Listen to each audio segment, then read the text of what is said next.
game number one is getting underway with these two guys, ErA versus Ek0p. And again, always excited to see what ErA's bringing to the table. But Ek0p, he's looking to beat him down and take another win and turn this season around. And it looks like Ek0p's going to be playing Druid here, and we've seen some Druid decks with Keys and Mystics in them. And look at this ErA, just switching it up here. Just the king of always putting you on the back foot and not knowing what he's playing. Yeah, ErA, he's bringing a Zoo deck here too, and that is really great. We're going to get this, had a little client issue here with this, so we're going to get this perspective fixed for you as soon as we can. In the meantime, going to be rolling ErA's side, and Dark Iron Dwarf is a card I haven't seen in Zoo in about 6 months. This is something ErA does always. He's always a blast from the past. He always plays these cards that, we haven't seen in a while. Or, we haven't seen people, they've fallen out of favor, and ErA continues to win with them.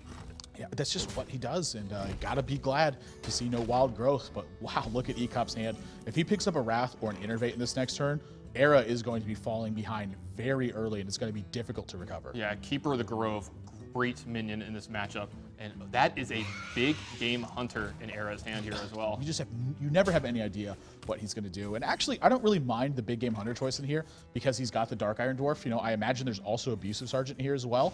Can pick off some very key 5-power minions.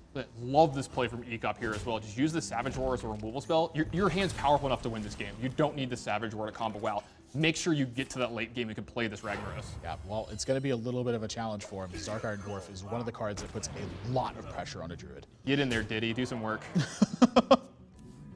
4 damage is going to be enough. Ek0p going to go with Piloted Shredder, but now this Dark Iron Dwarf is going to have secured 6 points of damage. Yeah, what are you doing on the board, by the way? Shouldn't you be in the casting booth? Why are you on ErA's side of the board here? I am the Dark Iron Dwarf. Yeah. I'm a big fan of this card, by the way. I don't pass it for anything in Arena. Yeah, well, there's you, the Abusive Sergeant. Oh, wow. Just bossing me around all day. Get in there and fight. I don't want to fight. I'm just kidding. I do want to fight. ErA is going to push for a lot of damage here. Direwolf Alpha, wouldn't be surprised to see it, but I certainly wouldn't be surprised to be seeing the Nerubian Egg either, especially if he's going to commit to the game plan of trying to pick off threats in this matchup. I can't blame him for this whatsoever either. He's got very favorable trades. He can follow this up with Direwolf Alpha and completely try to pick apart Ek0p's board afterwards. I mean, this Sludge Belcher checked instantaneously by what's on board. Yeah, he's going to be able to move through this pretty easily. He's even got multiple ways to do it with Direwolf Alpha. He can kind of, set this over to one side and just run all the minions into it. What a draw from ErA, too. Everything just continues to look like it's going his way. If he plays Direwolf Alpha here, is he adding Big Game Hunter to the board in this spot? Against Druid, I think there's a chance he's just going to hold on to it. Maybe even, I was going to say, if he life taps here first, there's definitely no chance he's doing that, obviously. But I said I like seeing him life tap and then play it this way. Yep, he's going to start making sacrifices too to put himself in the right position, and this is a great use of his cards.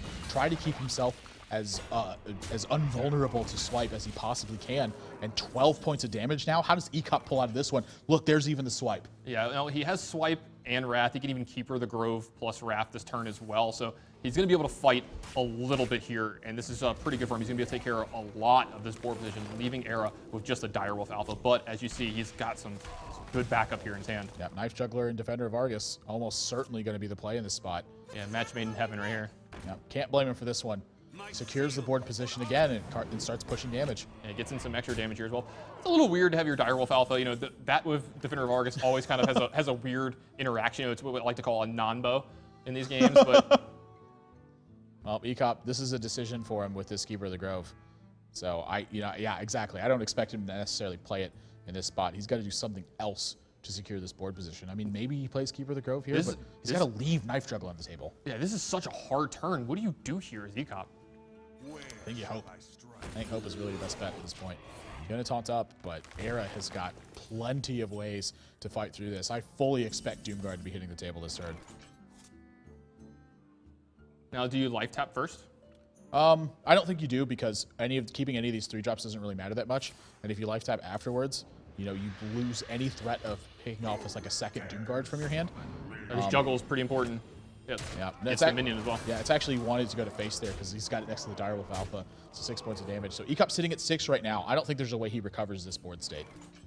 Hey, even this Wrath here is not going to be enough. I mean, he can gain 5 in Wrath here. Again, he's still checked with what's on board. He can Keeper plus Wrath and armor up. Again, not enough. Yeah, just every step of the way, the pressure is too much, and that's typically how this matchup goes. The resilient threats from this Warlock deck are just too overwhelming in this spot. Ek0p didn't have Innervate early on, didn't have Wild Growth super early on, wasn't able to keep up. Yeah, and you're seeing the problem of playing against ErA here. You just never know what he's going to be playing.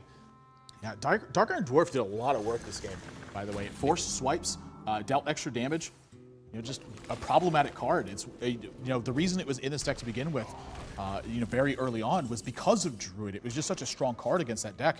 You know, really not the best against everything else. He needs one of these knives to go upstairs. He's going to get a lot of throws here. You know, that's actually lethal. There's just, you know, with three juggles to be back behind this is just, you know, you're just not going to lose. Even more, actually. Don't show him the big game winner ErA. Yeah, don't show him that card. Don't want to show him that card at all. You don't want him to know that's part of your range with this aggressive Warlock deck. And ErA taking a very decisive game one here.